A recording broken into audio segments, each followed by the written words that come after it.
അത് കഴിഞ്ഞ് അവിടെ നിന്ന് പോയിട്ട് ഞാൻ കുറേ പിന്നെ ഗൾഫിലേക്ക് പോയി, ദുബായിലോട്ട് പോയി. പിന്നെ വന്നിട്ട് കോൺട്രാക്ടിൻ്റെ പണിയായിരുന്നു. ബിൽഡിംഗ് ചേർത്ത് സ്വന്തമായിട്ട് കുറുപ്പന്തറ, ഏറ്റുമാനൂർ, വൈക്കം, പാല, ആ ഭാഗത്തെല്ലാം ഉണ്ടായിരുന്നു. മലയാളം എഴുതാനും പഠിക്കാനും എല്ലാം അറിയാം, എല്ലാ ഭാഷയും അറിയാം. ഹിന്ദി, ദുബായ് കടന്നുകൊണ്ട് ഹിന്ദി എല്ലാ ഭാഷയും അറിയാം. എൻ്റെ പേര് സുല്ലെന്നാണ്. ഞാൻ നെടുമങ്ങാടാണ് താമസിക്കുന്നത്. എൻ്റെ ഭാര്യ അനു. എനിക്ക് 2 മക്കളാണ്.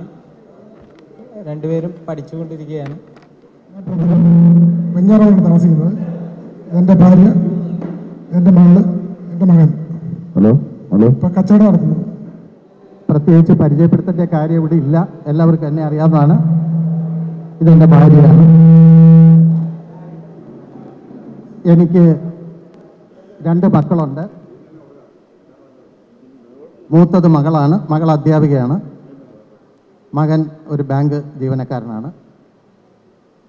ഇപ്പം ഞാൻ മറ്റു പണികളൊന്നും ചെയ്യുന്നില്ല. നേരത്തെ ഈ പണികളെല്ലാം ഏറ്റെടുത്ത് നടത്തിക്കൊണ്ടിരുന്നതാണ്. ഇപ്പോൾ ആരോഗ്യ പ്രശ്നങ്ങളുണ്ട്. പിന്നെ ഒപ്പം കൊച്ചുമക്കളുടെ ചവിട്ടും ആട്ടുമൊക്കെ കിട്ടാനിപ്പം ഞങ്ങൾ 2 പേരേ ഉള്ളൂ. അപ്പം അതുമൊക്കെ കൊണ്ട് സന്തോഷകരമായിട്ട് ഞങ്ങൾ ജീവിച്ചു പോകുന്നു. ബെന്നി സാറും പരിഷത്തും മിതവയായിട്ടുള്ള ബന്ധം കാരണം ഞങ്ങളുടെ കുടുംബത്തിലെ ഏറ്റവും വലിയ വിദ്യാഭ്യാസം എനിക്കാണുള്ളത്. അവിടെ 8ാം ക്ലാസ് പാസ്സായത് ഞാൻ മാത്രമേ ഉള്ളൂ ഞങ്ങളുടെ കുടുംബത്തിൽ. മറ്റുള്ളവരുമായിട്ടുള്ള പരിചയത്തിൻ്റെ ഫലമായിട്ട് മക്കളെ എന്ത് വില കൊടുത്ത് പഠിപ്പിക്കണം എന്ന് തീരുമാനിക്കുകയും അതിൻ്റെ പേര് മക്കളെ പഠിപ്പിക്കുകയും അവർക്കൊക്കെ നല്ലൊരു മാർഗം ഉണ്ടാകുകയും ചെയ്തിട്ടുണ്ട്. എല്ലാവർക്കും നന്ദി, നമസ്കാരം. കൊല്ലത്ത് നിന്ന് വരുന്നത് രവിയണ്ണൻ്റെ, സുരേഷണ്ണൻ്റെ ഒക്കെ നാടക കൊല്ലത്ത് നിന്ന് വരുന്നു. 90 കാലഘട്ടങ്ങളിലാണ് ഞാൻ ബെന്നി മാഷിൻ്റെ കൂടെ പണിക്ക് വന്നിട്ടുള്ളത്. പണിക്ക് ഇറങ്ങിയതിന് ശേഷം സ്വതന്ത്രമായിട്ട് പണിയാനുള്ള ഒരു സാഹചര്യം ഒപ്പിച്ച് ഒരു ആത്മവിശ്വാസം ഉണ്ടാക്കി തന്ന ഇവിടെ വന്നതിന് ശേഷമാണ്. അതിൻ്റെ നന്ദിയും കടപ്പാടും ഞാൻ പറഞ്ഞു തീർക്കുന്നില്ല, ഹൃദയത്തിൽ സൂക്ഷിക്കുകയാണ്. ഇത്രയേ ഉള്ളൂ. എൻ്റെ വൈഫ് ചന്ദ്രിക, 2 കുട്ടികളാണ്. അവർ പഠിച്ചുകൊണ്ടിരിക്കുന്നു. അവരിപ്പോൾ എത്തും. ഞാൻ കുറച്ച് വർഷം ബെന്നി സാറുടെ നേരത്തെ കേരളത്തിലുണ്ടായിരുന്നു. അതിനുശേഷം ഗൾഫിലൊക്കെ പോയി. ഇപ്പോൾ വീണ്ടും വന്ന് ബെന്നി സാറിൻ്റെ അടുത്തേക്ക് 1 വർഷത്തിലധികം ചെന്നൈയിൽ വർക്ക് ചെയ്യുന്നു. ഇപ്പോൾ മമ്മൂട്ടി സാറിൻ്റെ വീടിൽ പഠിച്ചുകൊണ്ടിരിക്കുകയാണ്. ഈ പ്രോഗ്രാം ആയതിൻ്റെ പേരിൽ ഇവിടെ വന്നു. നന്ദി, നമസ്കാരം. തിരുവനന്തപുരം ഗവൺമെൻറ് എഞ്ചിനീയറിംഗ് കോളേജിൽ BTech M.Tech പഠിച്ചുകൊണ്ടിരിക്കുകയാണ്. വലിയ മോളും തിരുവനന്തപുരത്ത് തന്നെ ഉണ്ട്. അവൾ സിവിൽ സർവീസിൻ്റെ പരിശീലനമായിട്ട് കോച്ചിങ്ങിന് നിൽക്കുകയാണ്. ഞാനിപ്പോൾ അത്യാവശ്യം നമ്മുടെ ഈ വർക്കുമായിട്ട് 10-30 വർഷം മുന്നേ നമ്മുടെ ബെന്നി സാറ്, രവി എണ്ണ ഇവരുടെ കൂടെയൊക്കെ ഞങ്ങൾ മണ്ണാർക്കാട് വെച്ചിട്ടാണ് ഞങ്ങൾ വർക്ക് സ്റ്റാർട്ട് ചെയ്യുന്നത്. അതിനുശേഷം 1 വർഷം കഴിഞ്ഞപ്പോൾ മിതവയെ പിരിച്ചു വിട്ടതോടുകൂടി ഞങ്ങളൊരു ടീമായിട്ട് അവിടെ ആ വഴിക്ക് അങ്ങോട്ട് മലപ്പുറം, കോഴിക്കോട്, ഇവിടെ നമ്മുടെ വയനാട് എന്നീ ഭാഗങ്ങളിലായിട്ട് ഞങ്ങൾ അങ്ങോട്ട് തിരിഞ്ഞു പോയി. പിന്നെ ഇടയ്ക്ക് വെച്ച് ഞാനൊന്ന് രവീന്ദ്രൻ സാറിനെ കാണാൻ വേണ്ടി വന്നിരുന്നു. ബെന്നിയണ്ണന് പിന്നെ കണ്ടിട്ടില്ല. ബെന്നി സാറിന് ഞാൻ കണ്ടിട്ടേ ഇല്ല, അതിന് ശേഷം കണ്ടിട്ടില്ല. അപ്പോൾ മക്കൾ നല്ല ലെവലിൽ തന്നെ പഠിക്കുകയാണ്. 2ആളും എഞ്ചിനീയറാണ്. കുഴപ്പമൊന്നുമില്ല, അത്യാവശ്യം ഇങ്ങനെ പോകുന്നുണ്ട്. വർക്കുകളും അത്യാവശ്യം ഇപ്പോൾ ചെയ്ത് പോകുന്നുണ്ട്. ഞാൻ കെട്ടിടം പണി അത്യാവശ്യം എടുത്ത് ചെയ്യുന്നുണ്ട്. എൻ്റെ വീട്, എനിക്ക് ഈ ചിലവ് കുറഞ്ഞ വീടിനോട് എനിക്ക് വലിയ താല്പര്യമായിരുന്നു. എൻ്റെ വീട്, എൻ്റെ ഭാര്യയുടെ വീട്, എൻ്റെ ചേട്ടൻ്റെ വീട് മേൽക്കൂരയൊക്കെ ഓടി വെച്ച് വാർപ്പും കാര്യങ്ങളൊക്കെ തന്നെയാണ് ചെയ്തിരിക്കുന്നത്. ഇപ്പോഴും അത്യാവശ്യം നമുക്ക് അതിനോട് താല്പര്യം എനിക്കുണ്ട്. പക്ഷേ എന്നിരുന്നാൽ ആളുകൾ ചെയ്യിപ്പിക്കുന്ന ആളുകൾ വേണം, എന്നാലേ നമുക്കത് ചെയ്യാൻ പറ്റുകയുള്ളൂ. ഇപ്പൊക്കെ സാധാ കെട്ടിടത്തേക്ക് ഈ വർക്കിംഗ് നീങ്ങുന്നതുകൊണ്ട് നമുക്ക് അതിൻ്റെ ചെറിയ ബുദ്ധിമുട്ടുകൾ വേറെ അതിനകത്തുണ്ട്. ഞാൻ ഈ പരിഷത്തിലായിട്ട് ബന്ധപ്പെട്ട് പ്രവർത്തിക്കുന്ന സമയത്ത് ആദ്യമായിട്ട് 78 മറ്റോ ആണെന്ന് തോന്നുന്നു. ബെന്നി സാറിനെ ഞാൻ ആദ്യമായിട്ട് പരിസ്ഥിതി സംരക്ഷണ ജാഥയിലാണ് സാർ പങ്കെടുത്തുകൊണ്ടപ്പോൾ അവിടെ വെച്ചാണ് ആദ്യമായിട്ട് കാണുന്നത്. പിന്നെ വന്ന് ഈ ഗ്രൂപ്പ് തുടങ്ങിയപ്പോൾ സാറിനെ കണ്ട് അങ്ങനെ VKS-ആയിട്ടുള്ള ആ ഒരു ഇതാണ് ഞങ്ങൾ അടുത്തായിട്ട് ഈ പരിഷത്തുമായിട്ടുള്ള ബന്ധവും. പിന്നെ ഈ ഗ്രൂപ്പിൽ പിന്നെ എളുപ്പം പരിചയപ്പെടുത്തുകയാണെന്നുണ്ടെങ്കിൽ എൻ്റെ ചേട്ടനാണ് സുരേഷ്. അത് പറയുമ്പോൾ എല്ലാവർക്കും അറിയാം. എൻ്റെ ഭാര്യ ഷീജ. കൊല്ലത്ത്. എൻ്റെ പേര് ശ്രീഷ്മ. ഞാൻ റേഡിയോളജി സ്റ്റുഡൻ്റ് ആണ്. എനിക്ക് ഒരു മൂത്ത മകളുണ്ട്. അവളുടെ വിവാഹം കഴിഞ്ഞ് അവൾക്കൊരു മോനുണ്ട്. അവർക്ക് എന്ത് വേറൊരു പരിപാടികളുണ്ട്, അവർ പങ്കെടുക്കാൻ പറ്റില്ല. കഴിഞ്ഞ ചെറായിലും ഉണ്ടായിരുന്നു. ആദ്യം അവിടെ കട്ട ഇറക്കുന്ന പണിയായിരുന്നു എൻ്റെ. കാരണം രാത്രിയും പകലും എല്ലാം കട്ട ഇറക്കിക്കൊണ്ടിരിക്കുന്ന ഒരു പണി. ഞാനും അതിലേക്ക് ചേർന്നാണ്. അങ്ങനെ അവിടെ തുടക്കം എൻ്റെ. അതിനുശേഷം വിനോദാണ് അവിടെ മരപ്പണിക്ക് ഉണ്ടായിരുന്നത്. അപ്പോൾ വിനോദിനോട് ഞാൻ പറഞ്ഞു, വിനോദ് എനിക്ക് മരപ്പണി പഠിക്കണം എന്ന് പറഞ്ഞു. അതിന് നീ തിരുവനന്തപുരത്തേക്ക് പോരാൻ പറഞ്ഞു. അങ്ങനെ സുരേഷനെ കണ്ടു, സംസാരിച്ചപ്പോൾ പറഞ്ഞു ഇവിടുത്തെ മരപ്പണിയൊക്കെ തീർന്നിരിക്കുകയാണ്, ഇനിയിപ്പോൾ എന്ത് ചെയ്യും? അതുകൊണ്ട് ഞാൻ ആദ്യത്തെ ഗ്രൂപ്പിലാണ് വന്നത്. എൻ്റെ ചേട്ടനാണ് ഇവിടെ ഈ നിർമ്മിതിയുടെ സ്റ്റാർട്ടിങ്ങിൽ വന്നത്. അതിനുശേഷം എൻ്റെ രണ്ടാമത്തെ സഹോദരൻ വന്നു. അതിനുശേഷം ഞാൻ വന്നു. ഞാൻ കുറച്ചാളുണ്ടായിരുന്നുള്ളൂ. എങ്കിലും ഇതിൽ വന്നതിൽ എനിക്ക് വലിയ സന്തോഷമുണ്ട്. കാരണം ഇതിൽ വർക്ക് ചെയ്തവരുടെ ഒരു പ്രത്യേകത തന്നെയാണ് അവിടുത്തെ നിർബന്ധമായിട്ടുള്ള കാര്യങ്ങൾ ചെയ്യാൻ വേണ്ടിയുള്ളത്. അതുകൊണ്ട് നമുക്കതുകൊണ്ട് ഒരുപാട് ഉപകാരപ്പെട്ടു. പിന്നെ എൻ്റെ പേര് സജീവ് എന്നാണ്. 2 മക്കള്, ഭാര്യ വന്നിട്ടില്ല. ഇത് ഇളയ പുത്രനാണ്. ഇയാളുടെ ജോലിയൊന്നും അല്ല. മൂത്തവൻ ഒരു ആർട്ടിസ്റ്റാണ്, അയാളും വന്നിട്ടില്ല. അപ്പോൾ എല്ലാവർക്കും, ഞാൻ വൈപ്പിംഗ് ഗ്രൂപ്പിൽ പെട്ടതാണ്, ആദ്യം പറയാം. അപ്പോൾ എല്ലാവർക്കും നമസ്കാരം, നന്ദി.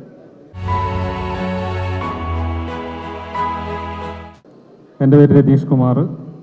ഇതെൻ്റെ ഭാര്യ പ്രീതി രതീഷ് കുമാർ. ഇത് കൃഷ്ണപ്രിയ, എൻ്റെ മകനുണ്ട്. മകൻ വരാൻ പറ്റിയില്ല, വീട്ടിലാണ്. ഈ മിതവയ ഗ്രൂപ്പിൽ ഇവിടെ നമ്മളെല്ലാവരും ഓരോരോ കാര്യങ്ങൾ മാറ്റി വെച്ചിട്ട് ഇവിടെ വന്നേക്കുന്നതിൻ്റെ പ്രത്യേകതകൾ അറിഞ്ഞിട്ട് വേണം പോകാനായിട്ട്. കാരണം ഞങ്ങളെ പോലുള്ളവരുടെ മക്കൾ, മരുമക്കൾ, പേരക്കുട്ടികൾ എല്ലാവരും വന്നിട്ടുണ്ട്. എന്തുകൊണ്ട് ഇവിടെ വന്നെന്ന് ഓരോരുത്തരുടെയും പരിചയപ്പെടലും മറ്റും കഴിയുമ്പോൾ ഓരോരുത്തർക്കും മനസ്സിലാക്കി വേണം പോകാനായിട്ട്. കാരണം ഇതൊരു കൂട്ടായ്മയല്ല, ഇത് അതിലപ്പുറത്തേക്ക് പോയിക്കൊണ്ടിരിക്കുകയാണ്. നമ്മളുടെ 3ാമത്തെ കൂട്ടായ്മയാണ് ഇവിടെ നടക്കുന്നത്. ആദ്യം കോലഞ്ചേരി മാഷിൻ്റെ വീട്ടിലായിരുന്നു. അതിനുശേഷം കഴിഞ്ഞ വർഷം കുഴപ്പള്ളിയിലായിരുന്നു. അന്ന് അവിടെ ഒരു തീരുമാനത്തിന് വെഞ്ഞാറമൂടായിരിക്കുന്ന പരിപാടി. അത് നമ്മളിവിടെ നടത്തിക്കൊണ്ടിരിക്കുന്നത് നമ്മളെല്ലാവരും കൂടി.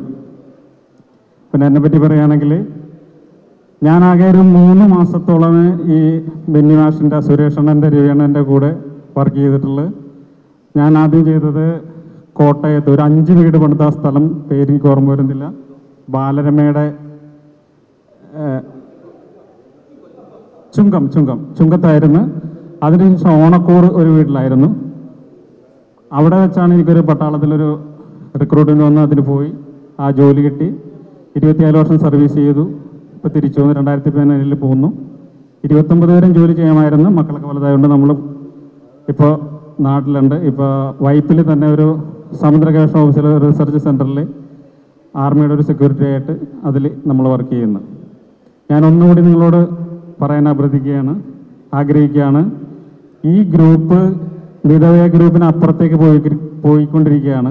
അതിൻ്റെ ആവശ്യകത അല്ലെങ്കിൽ അതിൻ്റെ പ്രത്യേകത എന്താണെന്ന് നിങ്ങളെല്ലാവരും മനസ്സിലാക്കിയിട്ട് വേണം പോകാനെന്ന് മാത്രം പറഞ്ഞുകൊണ്ട് ഞാൻ നിർത്തുന്നു. എൻ്റെ പേര് മണി. ഇതെൻ്റെ ഭാര്യ, ഇത് അമ്മ. ഞാൻ കുറച്ചു കാലം സാറിൻ്റെ ഒപ്പം ജോലി ചെയ്തിട്ടുണ്ട്. എനിക്ക് 2 പെൺകുട്ടികൾ. മൂത്തോള് വിവാഹം കഴിച്ചു കൊടുത്തു. ഇളവള് നാട്ടിലുണ്ട്, വന്നിട്ടില്ല. അവൾ നേഴ്സിംഗ് ആയിട്ട് ഇപ്പോൾ തൃശ്ശൂർ മെഡിക്കൽ നേഴ്സായിട്ട് ജോലി ചെയ്യുന്നുണ്ട്. എല്ലാവർക്കും നമസ്കാരം. എൻ്റെ പേര് സജീവ് എന്നാണ്, എറണാകുളം വൈപ്പിൻ. എനിക്ക് 2 പിള്ളേരുണ്ട്. ഇപ്പോൾ വന്നതിൽ ഛർദിച്ച് തലയിറങ്ങിക്കുകയാണ്, ഇളയാൾ ഛർദിച്ച് തലയിറങ്ങിക്കുകയാണ്. എൻ്റെ മൂത്ത ആൾ ചന്ദ്ര. ഞങ്ങൾ ചേട്ടന്, എൻ്റെ അമ്മയാണത്. ഇയാൾ ചേട്ടൻ്റെ മോളാണ്, ഇളയ ചേട്ടൻ്റെ മോള്. ഇതെൻ്റെ ഭാര്യ സിന്ധു. ഞാൻ സുനിൽ വൈപ്പിൻ. ഇതെൻ്റെ ഭാര്യ ഉഷ. ഇതെൻ്റെ ഇളയ മോളാണ്. എൻ്റെ മൂത്ത മോള് വന്നിട്ടില്ല. ഇയാൾ ഡിഗ്രിക്ക് പഠിക്കണം. ഒരാൾ PG കഴിഞ്ഞ് നിൽക്കുകയാണ്. അയാൾ വീട്ടിലാണ്, വന്നിട്ടില്ല. അപ്പോൾ അതുകൊണ്ട് എല്ലാവർക്കും നമസ്കാരം. വേറൊന്നും പറയാം. മരിച്ചുപോയി. എൻ്റെ മകനുണ്ട്. മകൻ ചെറിയ ജോലിക്കാണ്. മകള് പഠിത്തമൊക്കെ കഴിഞ്ഞ് നിൽക്കണേന് ജോലിയൊന്നും ആയിട്ടില്ല. വൈപ്പിൽ നിന്ന് വരുന്നു. ഞാൻ വെഞ്ഞാറമ്മൂട് കോട്ടുകുത്താണ് താമസിക്കുന്നത്. അതെൻ്റെ ഭാര്യ, ഇത് മൂത്ത മകൻ, ഇത് മരുമകളല്ല, നമുക്ക് കിട്ടിയൊരു പുണ്യമായത്. പിന്നെ എൻ്റെ ഇളയ മോൻ വന്നിട്ടില്ല, എഞ്ചിനീയറിംഗ് പഠിക്കുന്നു. ഇവൻ ഡോക്ടറാണ്. അത് തിരുവനന്തപുരം മെഡിക്കൽ കോളേജിൽ DMI ഇപ്പോൾ ജോലി ചെയ്യുന്നു. MBBS തിരുവനന്തപുരം മെഡിക്കലായിരുന്നു. MD രാജസ്ഥാനിലായിരുന്നു. അതുപോലെ മരുമകളും. എൻ്റെ വിവാഹത്തിന് സാറ് വന്നിട്ടുണ്ടായിരുന്നു, ബെന്നി സാറ്. സാറിനൊരു സംശയം കാണും, ഇതാണോ എൻ്റെ ഭാര്യയെന്ന്. കാര്യം അന്ന് ഇത്രയേ ഉള്ളായിരുന്നു. അത് ഒന്ന് ചീഞ്ഞാലേ ഒന്നിന് വളമാവുമെന്നുള്ളതിൻ്റെ ഉദാഹരണമാണ് ഞാനും ഈ പാർട്ടിയും തമ്മിലുള്ളത്. എൻ്റെ പേര് ഡോക്ടർ അമൽ മോഹൻ. ഞാനിപ്പോൾ SIT-യിൽ DM നിയോനറ്റോളജി ചെയ്യുന്നു. വരാൻ കഴിഞ്ഞതിൽ വളരെ സന്തോഷമുണ്ട്. ഇത്രയും പേര് ഇത്രയും വർഷത്തിന് ശേഷം നിങ്ങളെല്ലാവരും ഒത്തുകൂടുന്നത് കാണുന്നപ്പോൾ ഭയങ്കര സന്തോഷമുണ്ട്. കാരണം ഞങ്ങളുടെ ബാച്ചിനും ഇതുപോലെ നമ്മൾ വിളിക്കാറുണ്ട്, എല്ലാവരും കൂടെ ഒരേ സമയത്ത് വരണമെന്നൊക്കെ പറഞ്ഞിട്ട്. പക്ഷേ ഒരു പൂച്ചക്കുഞ്ഞ് പോലും വരാറില്ല. അപ്പോൾ അതിൻ്റെ അർത്ഥം ചെലവ് ചുരുക്കൽ എന്നാണ്. മിതവിയ എന്ന ആ വാക്കിൻ്റെ അർത്ഥം ചെലവ് ചുരുക്കൽ. അപ്പോൾ ഞാൻ ആലോചിച്ചു, ചെലവ് ചുരുക്കൽ എന്നുള്ള പേരാണല്ലോ വീട്ടിലിട്ടേക്ക്. അപ്പോൾ പിന്നെ ഞാൻ മനസ്സിലായത് ഇങ്ങനെ ഒരു പരിഷത്തുണ്ട്, അതിൻ്റെ പേര് മിതവിയ എന്നാണ്. അപ്പോൾ അത് കണ്ട് അച്ഛൻ അതിൽ പ്രവർത്തിച്ചത് കൊണ്ടാണ് എൻ്റെ വീടിന് ആ പേരിട്ടതെന്നുള്ളത്. എൻ്റെ പേര് അക്ഷയ. ഞാൻ MBBS ട്രിവാൻഡ്രം, അത് കഴിഞ്ഞ് MD ഞങ്ങൾ ഒരുമിച്ചായിരുന്നു രാജസ്ഥാനിൽ. ഞാൻ MD ജനറൽ മെഡിസിൻ കഴിഞ്ഞ് ഇപ്പോൾ RCCയിൽ DM മെഡിക്കൽ ഓങ്കോളജി 1ാം വർഷമാണ്. ഇത് ഞങ്ങളുടെ കുഞ്ഞ് അമ്മയ. ഇപ്പം ജൂൺ 25-ന് 2 വർഷം. എൻ്റെ പേര് അനിൽകുമാർ. ഞാനാണ് ഈ മിതവിയയിൽ ഏറ്റവും പ്രായം കുറഞ്ഞ പണിക്കാരനായിട്ട് വന്നത്. എൻ്റെ 2 മക്കളാണ്. ഒരാൾ ഡിഗ്രി സെക്കൻഡ് ഇയർ കഴിഞ്ഞ്, ഒരാൾ +2 ഇപ്പോൾ കഴിഞ്ഞ് +2 പോകുന്നു. എൻ്റെ വീട് കൊല്ലമാണ്. വൈഫ് ഒരു വർക്ക് ചെയ്യുന്നുണ്ട്, വന്നിട്ടില്ല. എൻ്റെ പേര് വിനോദ്. എൻ്റെ വീട് കോട്ടയം ചുങ്കമാണ്. ഞാൻ ബെന്നുഭാഷ കൂടെ ചേർന്നാണ് ഈ പണി പഠിച്ചത്. അതുകൊണ്ട് ഞാൻ ദൈവത്തിൻ്റെ നാമത്തിലും എല്ലാ നാമത്തിലും ബെന്നുഭാഷയോട് ഞാൻ എൻ്റെ നന്ദി പറയുന്നത്. എൻ്റെ വൈഫ് ബിനി, പിന്നെ എനിക്ക് 2 ആൺപിള്ളേർ. മൂത്ത ആൾ പഠിത്തം കഴിഞ്ഞിപ്പോൾ ജോലിക്ക് കയറി, രണ്ടാമത്തവൻ പഠിത്തം കഴിഞ്ഞ് ഇറങ്ങി നിൽക്കുന്നു. ഞാൻ താമസിക്കുന്നത് വെഞ്ഞാറമൂട് ആലിയാടാണ്. ഏകദേശം 90കളിലാണ് ഞാനിവിടെ ആദ്യമായിട്ട് വരുന്നത്. അതിനുശേഷം ഒരു 5-6 വർഷം ബെന്നുഭാഷിൻ്റെ കീഴിൽ ജോലി ചെയ്യുകയും അതിനുശേഷം പിരിഞ്ഞു പോയി വീണ്ടും നമ്മളെല്ലാവരും ഒത്തുകൂടിയിരിക്കുകയാണ്. ഇതെൻ്റെ 2 മക്കളാണ്. ഇത് അപർണ, ഇപ്പോൾ BA എക്കണോമിക്സിന് ആറ്റിങ്ങൽ ഗവൺമെൻറ് കോളേജിൽ പഠിക്കുന്നു. ആദിത്യ V MSc മാത്സ് കഴിഞ്ഞിപ്പം കോച്ചിങ്ങിന് പോവുകയാണ്. എൻ്റെ പേര് ബാബുവാണ്. ഞാൻ എന്നെ ദിവാറിലാണ് ഈ കമ്പനിയിൽ കൊണ്ടുവന്നു ആദ്യമായിട്ട്. അത് കഴിഞ്ഞ് കുറച്ച് നാളെ എനിക്ക് നിൽക്കാൻ കഴിഞ്ഞുള്ളൂ. അത് കഴിഞ്ഞ് ബെന്നുഭാഷിൻ്റെ വീട്ടിൽ വെച്ചാണ് ഞാൻ ഇന്ന് പിരിഞ്ഞു വരുന്നത്. പിന്നെ ഇത് എൻ്റെ ഭാര്യ. എനിക്ക് 2 മക്കളാണ്, ഒരു മോളും ഒരു മകൻ. മോളാണ് നേരത്തെ ഇവിടെ പാടിയത്. ഇതെൻ്റെ മോളെ കുട്ടിയാണ്.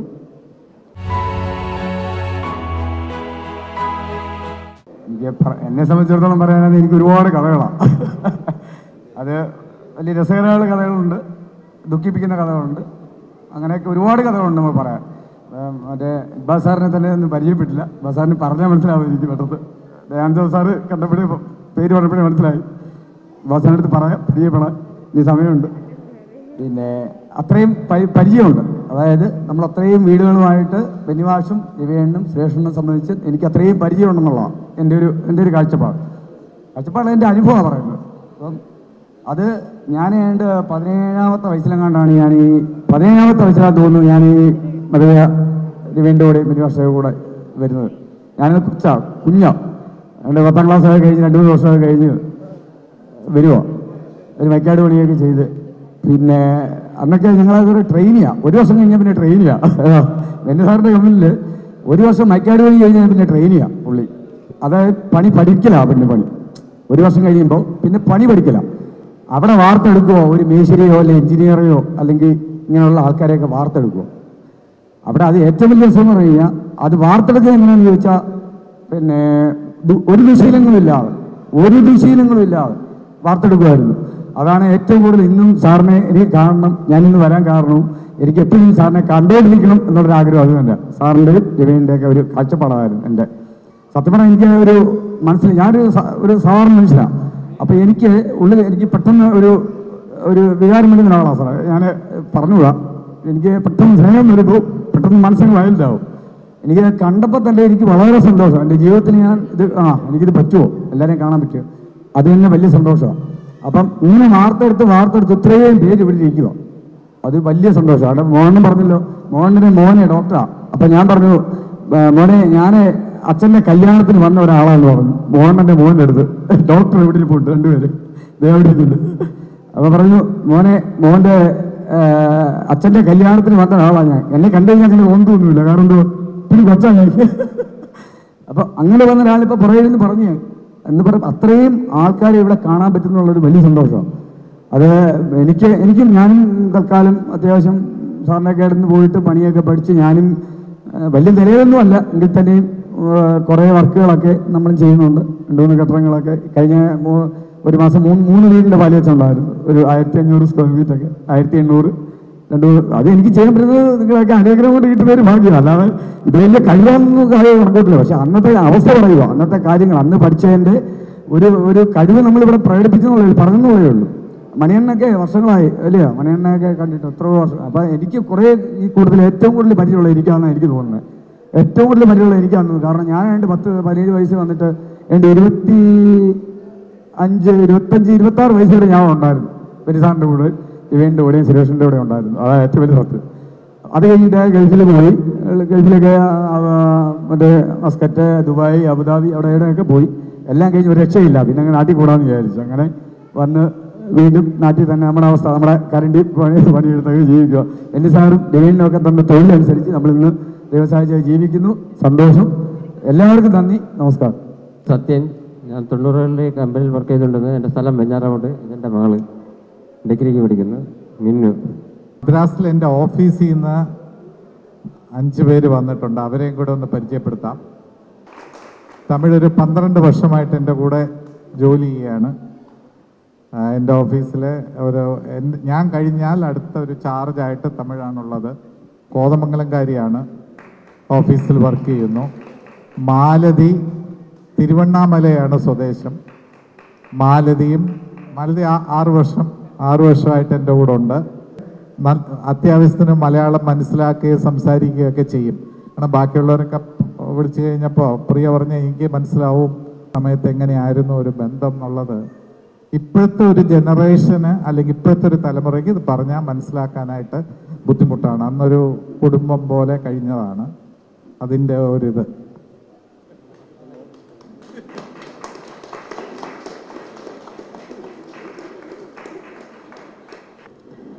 അപ്പോൾ ഇനിയുള്ള ഭാവിയിലുള്ള പരിപാടികൾക്കും എനിക്ക് വരാൻ പറ്റുമെന്ന് ഞാൻ പ്രതീക്ഷിക്കുന്നു.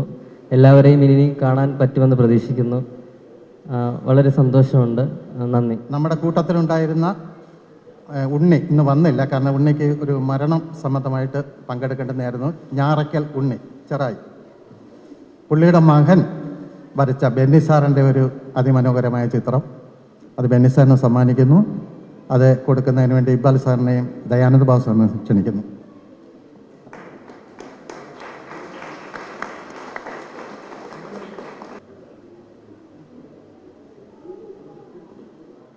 ഇപ്പോൾ 87 ഞാൻ ഇംഗ്ലണ്ടിൽ നിന്ന് മാസ്റ്റേഴ്സ് കഴിഞ്ഞ് 87 വന്നപ്പോഴാണ് അന്ന് ഡോക്ടർ MP പരമേശ്വരൻ പറഞ്ഞത് നമുക്ക് ഇതുപോലൊരു ഗ്രൂപ്പ് തുടങ്ങാം, പരിഷത്തിൻ്റെ സഹായം തരാം. പരിഷത്തുമായിട്ട് ഒഫീഷ്യലായിട്ട് ബന്ധമൊന്നുമില്ല, ഇതായിട്ട് സാമ്പത്തികമായിട്ട് ഒരു ബന്ധവുമില്ല. പരിഷത്തിൻ്റെ ഇത് വേണ്ടി നമുക്ക് ഈ ചിലവ് കുറഞ്ഞ കെട്ടിട നിർമ്മാണ രീതി കേരളത്തിൽ അങ്ങോളം ഇങ്ങോളം പ്രചരിപ്പിക്കണം. അന്ന് ഈ പല സംഘടനകളും ഇല്ല, ഒന്നും അങ്ങനെ ആക്റ്റീവായിട്ട് നടക്കുന്ന ഒരു കാലമൊന്നുമല്ല. അന്നാണ് നമ്മൾ എല്ലാവരും കൂടെ ചേർന്ന്, അന്ന് കൊട്ടിയം രാജേന്ദ്രൻ എന്ന് പറഞ്ഞ പരിഷത്തിൻ്റെ ജില്ലാ സെക്രട്ടറി ഒക്കെ ആയിരുന്നു.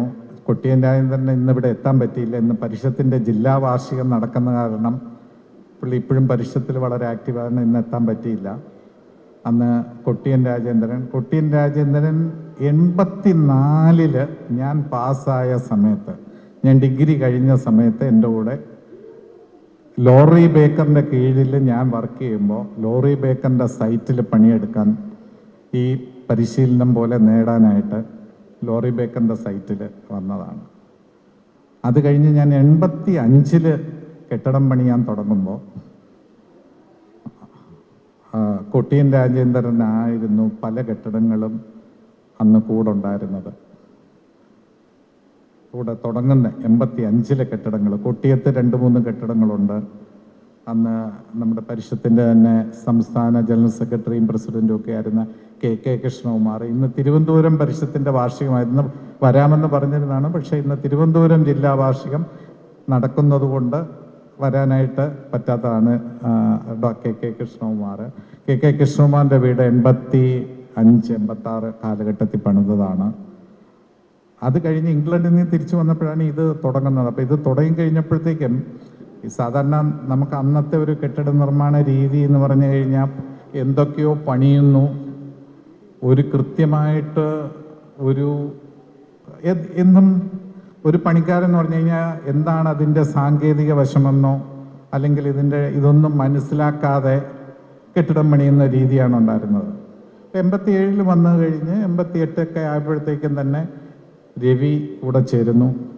അന്നൊരു കമ്മിറ്റിയുണ്ട്, കോർ കമ്മിറ്റി എന്ന് പറഞ്ഞാൽ രവി, സുരേഷ്, ഞാൻ, കൊട്ടിയൻ രാജേന്ദ്രൻ, അങ്ങനെയുള്ള ഒരു 5-6 പേരുള്ള ഒരു കമ്മിറ്റിയുണ്ട്. ഈ കമ്മിറ്റിയാണ് ആദ്യ കാലഘട്ടങ്ങളിൽ ഏതൊക്കെ പണിയെടുക്കണം, എവിടെയൊക്കെ എടുക്കണം, എങ്ങനെ എടുക്കണം, ആരെ എങ്ങോട്ട് വിടണം എന്നൊക്കെ ഉള്ള കാര്യങ്ങളെല്ലാം തീരുമാനിച്ചത്.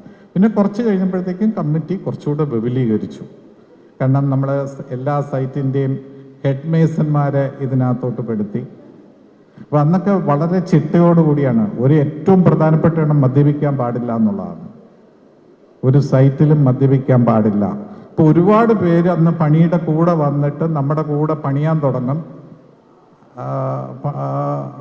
ആ പണിയാൻ വരുന്ന ഈ മദ്യപിച്ച് നാട്ടിൽ നിന്ന് ഒരു പൈസയും വീട്ടിൽ കൊടുക്കാതെ വരുമ്പോൾ നമ്മുടെ കൂടെ കൊണ്ടാക്കും. ചിലരൊക്കെ അന്ന് രക്ഷപ്പെട്ടു പോയവർ ഒരുപാട് പേരുണ്ട് ഇതിനകത്ത്. പക്ഷെ അതേ സമയത്ത് തന്നെ ഇതിനകത്ത് നമ്മൾ അന്നൊക്കെ വളരെ കൃത്യമായിട്ട് നിയമാവലി എഴുതി തയ്യാറാക്കിയ നിയമാവലി ഒന്നുണ്ട്. സൈറ്റിലൊക്കെ കൂടി ഇപ്പോൾ ഒരാൾ കൃത്യമായിട്ട് പണിക്ക് വന്നില്ലേ നമ്മൾ അയാളെ 1 മാസത്തേക്ക് സസ്പെൻഡ് ചെയ്യും, ചിലരെ ഡിസ്മിസ് ചെയ്യും. അപ്പോൾ ഇതൊക്കെ ഈ കമ്മിറ്റിയാണ് തീരുമാനിക്കുന്നത്. ഇത് വരുമ്പം ഇത് കൃത്യമായിട്ട് പൈസ അന്ന് ഏറ്റവും പ്രധാനപ്പെട്ട അന്നത്തെ കാലത്ത് ചെയ്തിരുന്ന ഒരു കാര്യം എന്ന് വെച്ചാൽ ആർക്കെങ്കിലും എന്തെങ്കിലും അപകടം വരികയാണെങ്കിലോ പണിയെടുക്കാതെ വരികയാണെങ്കിൽ ബാക്കിയുള്ളവർ പൈസ ഇട്ട് അയാൾക്കുള്ള കൂലി. അപ്പോൾ എനിക്ക് തോന്നുന്നത് കോലിയക്കോട് അനിൽ ഇന്നിവിടെ ഇല്ല. കോലിയക്കോട് അനിലിന് കോട്ടയത്ത് മറ്റേ ബാബുജി എന്ന പരിഷത്തിൻ്റെ ജില്ലാ പ്രസിഡൻ്റായിരുന്നു കോട്ടയം ബാബുജിയുടെ സൈറ്റിൽ പണിയുമ്പോൾ കരിങ്കല്ല് വീണിട്ട് എനിക്ക് തോന്നുന്നു 2 മാസത്തോളം 3 മാസത്തോളം പണിയാൻ പറ്റാതെ ഒരു ഘട്ടം വന്നപ്പോൾ അന്ന് നമ്മൾ ബാക്കിയുള്ള എല്ലാവരും കൂടെ പൈസ ഇട്ട് സപ്പോർട്ട് ചെയ്യുക ചെയ്തത്. അതിൻ്റെ ചികിത്സയും ബാക്കിയുള്ള കാര്യങ്ങളും ഒക്കെ കൂടെ നമുക്കന്ന് ചെയ്യാനായിട്ട് പറ്റി. അത് ഒരു പരിധി വരെ ഇത് മിതവയെ നിർത്തിയത് എന്തെങ്കിലും പ്രശ്നം ഉണ്ടായിട്ടൊന്നുമല്ല. മിതവയെ നിന്ന് പോയാനുള്ള ഒരു പ്രധാന കാര്യം എന്താണെന്ന് വെച്ച് കഴിഞ്ഞാൽ 95 ഞാൻ മദ്രാസിലേക്ക് മാറിപ്പോവുക ചെയ്തത്. 95 മദ്രാസിൽ പോയെങ്കിലും ഇതിനകത്ത് രവി, ഇതിനകത്ത് ഒരുപാട് പേര് മദ്രാസിലെ സൈറ്റുകളിലും പണിതിട്ടുണ്ട്. കുറച്ച് നാൾ കഴിഞ്ഞപ്പോഴത്തേക്കും നമ്മൾ മദ്രാസിലെ പണി കൈകാര്യം ചെയ്യുക ബുദ്ധിമുട്ട് ഇത്രയും ദൂരെ. പിന്നെ നമ്മൾ ഇതൊക്കെ ഒരു സത്യസന്ധതയോട് കൂടിയാണ് അന്ന് ഇതൊക്കെ പണിതുകൊണ്ടിരുന്നത്. ഇവിടെ ഉള്ള ഓരോരുത്തരും ഇന്നത്തെ രീതിയിൽ എത്താനുള്ളൊരു കാരണവും ഈ ഒരു ഓർഗനൈസേഷനുള്ള ഒരു പ്രധാനപ്പെട്ട ഒരു റോള് ഈ ഓർഗനൈസേഷൻ ഉണ്ടെന്നുള്ളതാണ്. ഇത്രയും വർഷം കഴിഞ്ഞിട്ട് ഈ ബന്ധം നിലനിർത്താൻ പറ്റുന്നത്. അന്നൊക്കെ ഞാൻ വളരെ സ്ട്രിക്റ്റ് ആയിട്ട് പറഞ്ഞിട്ടുള്ള ഒരു കാര്യം എന്ന് വെച്ചാൽ എന്നെ സാറേ എന്ന് വിളിക്കരുതെന്നുള്ളതാണ്. അന്ന് എല്ലാവരും കൂടെ പറഞ്ഞു ഞങ്ങളെങ്ങനെയാ സാറേ എന്ന് പേര് വിളിക്കുന്നത്. അങ്ങനെ പറഞ്ഞിട്ടാണ് ബെന്നി മാഷ് എന്നുള്ള ഒരു പേര് എനിക്ക് വീഴാനുള്ള ഈ പഠിത്തത്തിൻ്റെ ശാസ്ത്രീയ വശങ്ങൾ, കെട്ടിടം പണിയുടെ ശാസ്ത്രീയ വശങ്ങൾ എങ്ങനെ മനസ്സിലാകുന്ന ഭാഷയിൽ പറഞ്ഞു കൊടുക്കാം. അതുകൊണ്ടൊക്കെയാണ് അന്ന് ആ ക്വാളിറ്റി എങ്ങനെ കെട്ടിടം നന്നായിട്ട് പണിയണമെന്നുള്ളത്. ചുമ്മാ എന്തെങ്കിലും കാണിച്ച് എങ്ങനെയെങ്കിലും പണിത് ഈ വൈകുന്നേരം ആകുമ്പോൾ അന്നത്തെ കൂലിയായ 500 രൂപ അല്ലെങ്കിൽ 1000 രൂപ വാങ്ങിച്ചുകൊണ്ട് പോകുന്നതിന് പകരം എങ്ങനെ ക്വാളിറ്റി ആയിട്ട് വീട് പണിത് കൊടുക്കാം എന്നുള്ളത് ആണ് ഇതിനുള്ള തെളിവ്. സ്നേഹത്തോടു കൂടിയാണ് അന്ന് എല്ലാവരും പണിതത്.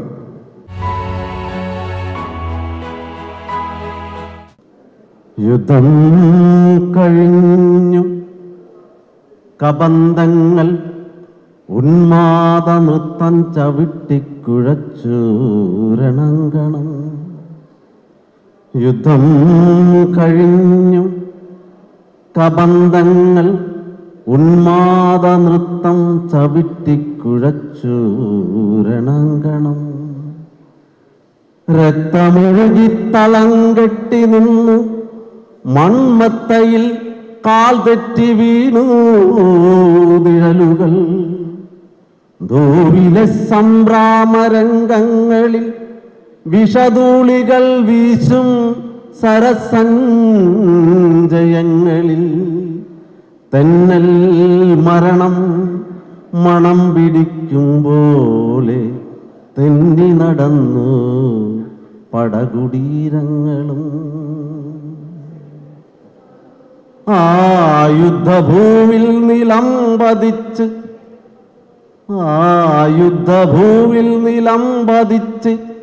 രാമസായകമേറ്റി തളർന്ന ലങ്കേശ്വരൻ. ആ യുദ്ധഭൂവിൽ നിലം പതിച്ച് രാമസായകമേറ്റി തളർന്ന ലങ്കേശ്വരൻ. കൃഷ്ണമണികൾ മറിയും മിഴികളിൽ ഉഷ്ണം പുകയും മനസ്സിൻ കയങ്ങളിൽ മൃത്യു പതുക്കെ പതുക്കെ ജീവാണുക്കൾ കൊത്തി വീഴും ശിരോമണ്ഡലങ്ങളിൽ. അപ്പോഴും രാവണന് ഉള്ളിലൊരു അന്തിമ സ്വപ്നമായി വന്നു മനോജ്ഞയാ മൈഥിലി.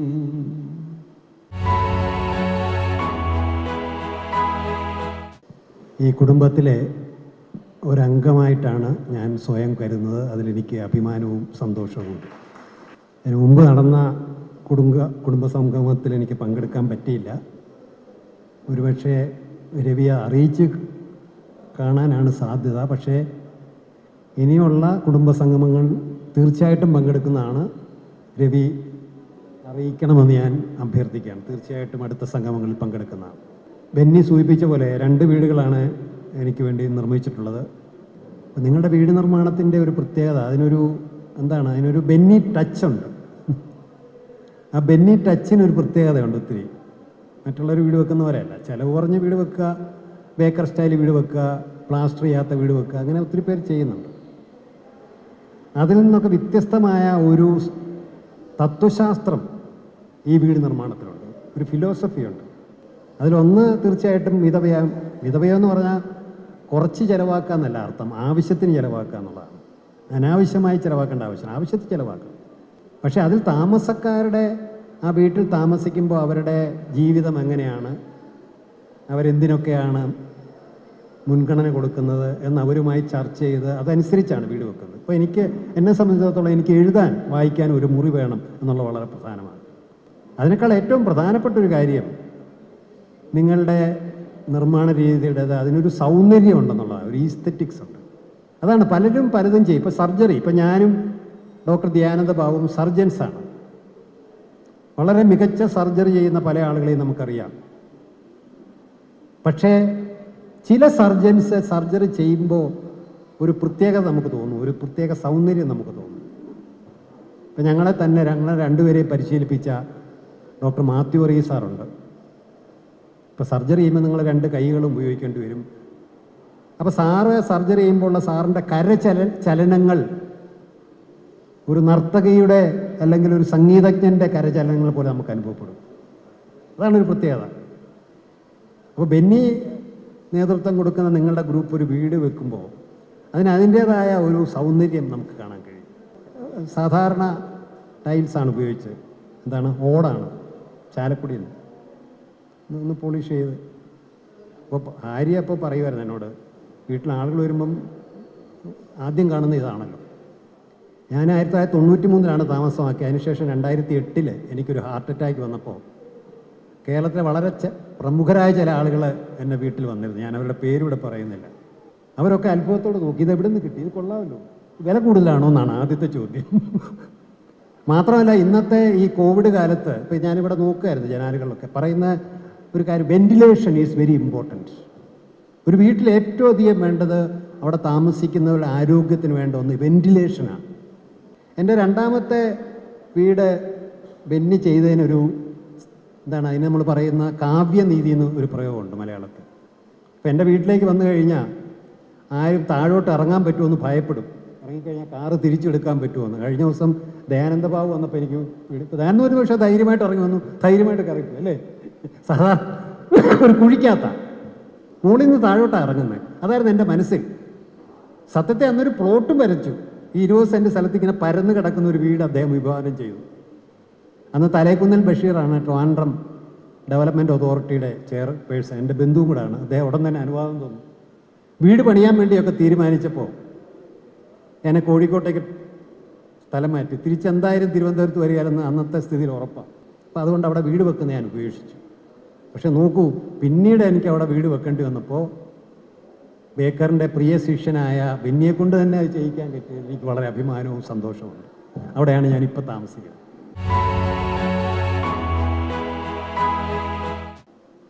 അപ്പോൾ ഈ മിതവ്യയ മോഡല് വീട് വെക്കണം എന്നുള്ളൊരാഗ്രഹം തോന്നിയത് തന്നെ ഈ പരിഷത്തുമായിട്ടുള്ള ബന്ധപ്പെട്ട് കൊണ്ടാണ്. ചെലവ് ചുരുങ്ങിയതും അല്ലെങ്കിൽ അത്യാവശ്യം മാത്രം ചെലവ് ചെയ്ത് വീട് വെക്കുക എന്നുള്ളൊരു സന്ദേശം പരിഷത്തിൻ്റെ പ്രധാനപ്പെട്ട എല്ലാ കാര്യങ്ങളിലും ഉള്ളതുപോലെ വീടിൻ്റെ കാര്യത്തിലുണ്ടായിരുന്നു. അപ്പോൾ ഈ വീട് വെച്ചുകൊണ്ടിരുന്നപ്പോൾ ഒരു പ്രശ്നം ഉണ്ടായതെന്ന് പറഞ്ഞാൽ അതേ സമയത്ത് തന്നെയാണ് ബെന്നി മമ്മൂട്ടിയുടെ വീട് വയ്ക്കുന്നത് മദ്രാസിൽ. പക്ഷെ മറ്റൊരു പ്രത്യേകത വീടിൻ്റെ, നേരത്തെ ഡോക്ടർ ഇക്ബാൽ സൂചിപ്പിച്ച മാതിരി എല്ലാ വീടുകൾക്കും ഒരു ബെന്നി ടച്ച് ഉണ്ടെന്നുള്ള ഒരു പ്രത്യേകത തന്നെയാണ്. അത് ആശംസയില്ല. കാരണം എൻ്റെ പല സുഹൃത്തുക്കളും അമേരിക്കയിൽ നിന്നും ഇംഗ്ലണ്ടിൽ, ഞാൻ ശ്രീചിത്രയിൽ വർക്ക് ചെയ്യുന്ന സമയത്ത് ഒരുപാട് മറ്റ് രാജ്യങ്ങളിൽ നിന്നുള്ള സുഹൃത്തുക്കൾ വരും. അവിടെ വീട്ടിലും പലരും വന്നിട്ടുണ്ട്. അപ്പോൾ അവർ വരുമ്പോൾ തന്നെ ആദ്യം പറയുന്ന ഒരു ചോദ്യം ഇതാണ്: ഇതാരാണ് ഇത് പണിത്? കാരണം അത്തരം ഒരു സ്റ്റൈലിലുള്ള വീട് മിക്കവാറും നമ്മുടെ നാട്ടിൽ, കാരണം UK-ലാണെങ്കിലും ഇംഗ്ലണ്ടിലാണെങ്കിലും അറിയാലോ, മിക്കവാറും ഇത്തരം പൂശാത്ത വീടുകളാണ്. അവർക്ക് വളരെ ഇഷ്ടപ്പെടുന്ന ഒരു തരത്തിൽ വീട് കാണുമ്പോൾ തന്നെ അവർക്കൊരു ഇമ്പ്രഷനാണ്, ഇത്ര നല്ല വീട് ആര് പണിതു, ആര് ഡിസൈൻ ചെയ്തു, ഇത്തരം വീടുകൾ കാണാറില്ലല്ലോ എന്ന് പറയും. അതേസമയം തന്നെ നമ്മുടെ ചില ബന്ധുക്കൾ, ഞാൻ പറയുന്നത് എല്ലാം മിതവ്യയുടെ വീടുകൾ എല്ലാ സ്ഥലത്തോട്ട് എത്തുന്നൊന്നും എനിക്ക് തോന്നുന്നില്ല. അതിന് കാരണം എൻ്റെ ചില പല ബന്ധുക്കളും വന്നിട്ട് ചോദിച്ച ഒരു കാര്യം, ഈ വീട് കണ്ടപ്പോൾ, അയ്യോ ഒരു ഡോക്ടറായിട്ട് നിനക്ക് പൂശാനുള്ള പൈസ പോലും കിട്ടിയില്ലേ, ഇത്രയും പൂശാത്ത വീടുകൾ. പക്ഷെ മറ്റാളുകൾ അതിനെ വളരെയേറെ അപ്രീഷിയേറ്റ് ചെയ്യുന്നു. പക്ഷെ ഇപ്പോഴും 30 കൊല്ലമായിട്ടും ഒരു കുഴപ്പവുമില്ലാതെ വീട് നന്നായിട്ട്. പക്ഷേ എങ്ങനെ ഒരു അപ്രിയേഷൻ ഉണ്ട്, ഇങ്ങനെ ചിലവ് ചിരിക്കാൻ വീട് ഇടിഞ്ഞു പൊളിഞ്ഞു പോകുമോ എന്നുള്ളൊരു പേടി, അങ്ങനെയുള്ള പല അപ്രിഹെൻഷൻസും ആളുകൾക്കിടയിലുണ്ട്. എങ്കിലും ഇത്തരം വീടുണ്ടാക്കാനും വളരെ നാൾ ഒരു കുഴപ്പമില്ലാതെ ഇത്തരം ചെലവ് ചുരുങ്ങിയ വീടിൽ താമസിക്കാനും പറ്റും. എൻ്റെ പേര് ഡോക്ടർ ദയാനന്ദ ബാബു. ഞാനിവിടെ ഗോകുലം മെഡിക്കൽ കോളേജിലെ സർജറി പ്രൊഫസർ, അത് കഴിഞ്ഞ് ഇവിടെ പ്രിൻസിപ്പളായിട്ട് റിട്ടയർ ചെയ്ത് ഇപ്പോൾ ഇവിടെ ഞാൻ പ്രൊഫസർ എമറിറ്റസ് എന്ന് പറഞ്ഞൊരു പോസ്റ്റിൽ ഞാനിവിടെ ഗോകുലം മെഡിക്കൽ കോളേജിൽ തന്നെ ഉണ്ട്, OP-യും ഒക്കെ ചെയ്യുന്നുണ്ട്. അപ്പോൾ ഈ ഏരിയയിലുള്ളവർക്ക് എന്തെങ്കിലും ആവശ്യമുണ്ടെങ്കിൽ ഞാനുമായിട്ട് ബന്ധപ്പെടുമെന്നതാണ്.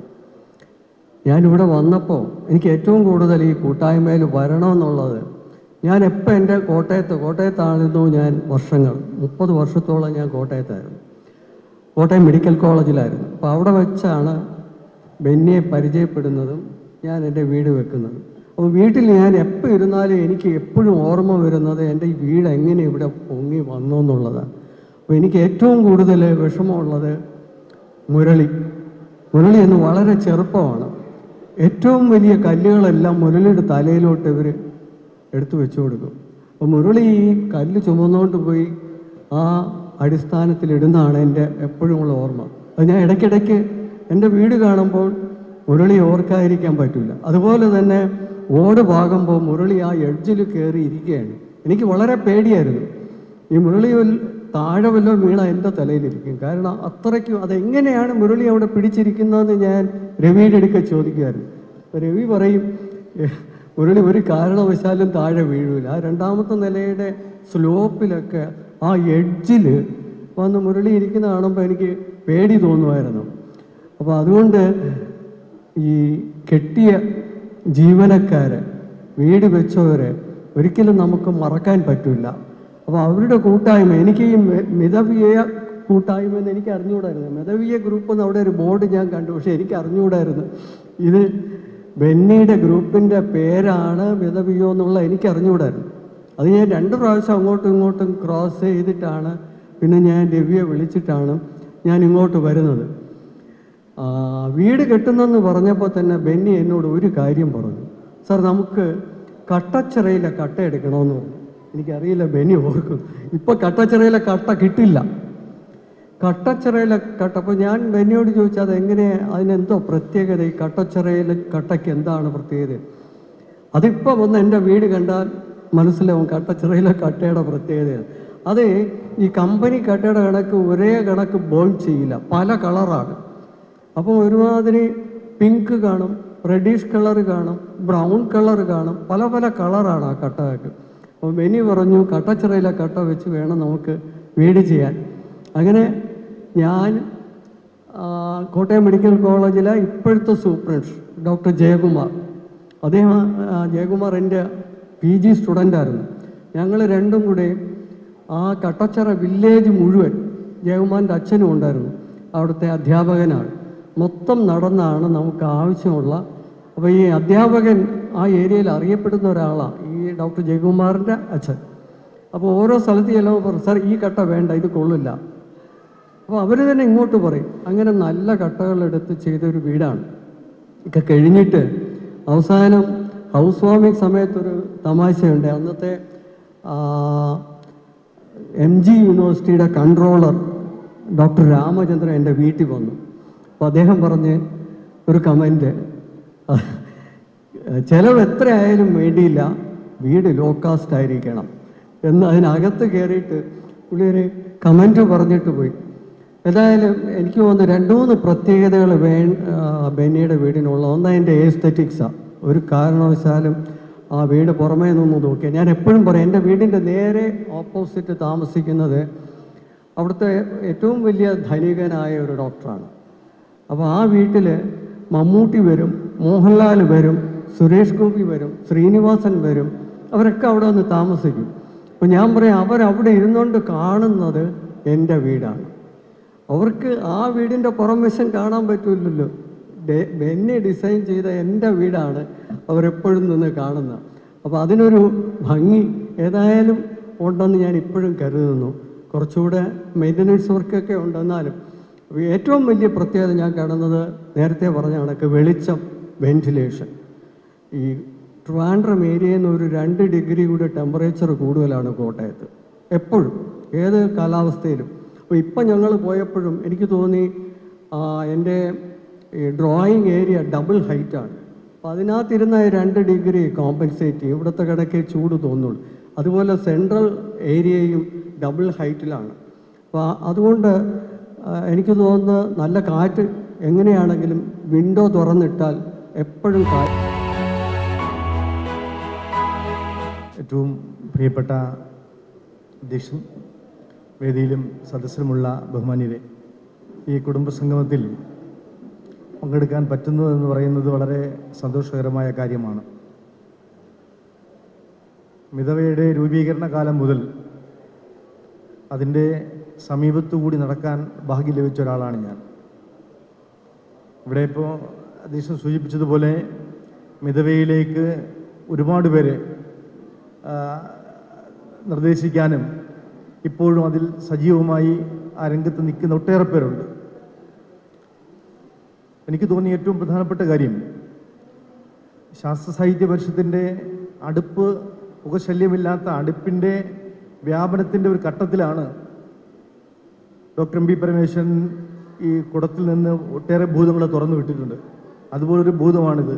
ഇത് ബഹുമാനായ ശ്രീ ബെന്നിയോട് ഇത് സംസാരിച്ച് ഈ മിതവയെ ആരംഭിച്ച് ഇതിങ്ങനെ മുന്നോട്ട് പോകുമ്പോൾ കൃത്യമായി ഞങ്ങൾക്കൊക്കെ മനസ്സിലാവുന്നൊരു കാര്യം, സാധാരണ നാട്ടിൻപുറത്ത് വീട് വെക്കുന്ന ആളുകൾ അത് ഒരു കോപ്പി അടിക്കുന്നത് പോലെ, ഒരു വീട് മറ്റൊന്നുപോലെ മറ്റൊരു വീട് അങ്ങനെ അങ്ങനെ വെച്ച് പോകുന്നതല്ലാതെ വീട് വെക്കുന്നതിൻ്റെ ഒരു ശാസ്ത്രം, ഓരോ എന്തിന് അവിടെ ജനൽ, എവിടെയാണ് ഇതൊക്കെ വേണ്ടതെന്ന് കൃത്യമായി നല്ല ധാരണയോടെ വീട് വെക്കുന്നവരെ പഠിപ്പിക്കാനും അതനുസരിച്ച് ഇവിടെ സൂചിപ്പിച്ചതുപോലെ നല്ല മാതൃകയായി ജീവിക്കുന്ന ആളുകളെ സൃഷ്ടിക്കാനുമൊക്കെ വലിയൊരു സംഭാവന ചെയ്ത ഗ്രൂപ്പാണ് മിതവയ.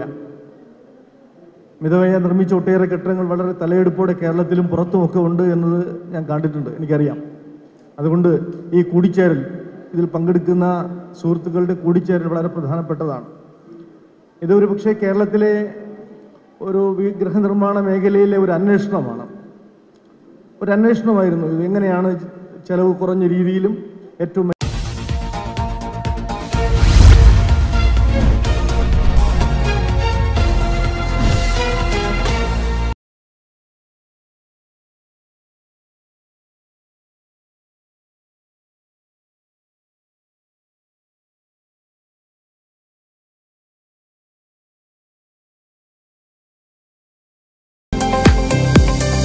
ഇനി ഇലക്ട്രോണിക്സ് ഉപകരണങ്ങളുമായി മൽപ്പിടിക്കേണ്ടതില്ല. ഇലക്ട്രിക്കൽ, പ്ലംബിംഗ് വർക്കുകൾ കൂടാതെ 2 wheeler spare parts, house hold and gift items, fancy items, electronics സംബന്ധമായ എല്ലാവിധ വർക്കുകൾക്കും സന്ദർശിക്കൂ SH electrical and electronics maintenance company, opposite petrol pump, Attingal road, Venjaramoodu. Phone number 8547400047. നിങ്ങൾക്കായി ഒരുക്കിയിരിക്കുന്നു വൻപൻ വിലക്കുറവിൽ SH electrical and electronics maintenance company.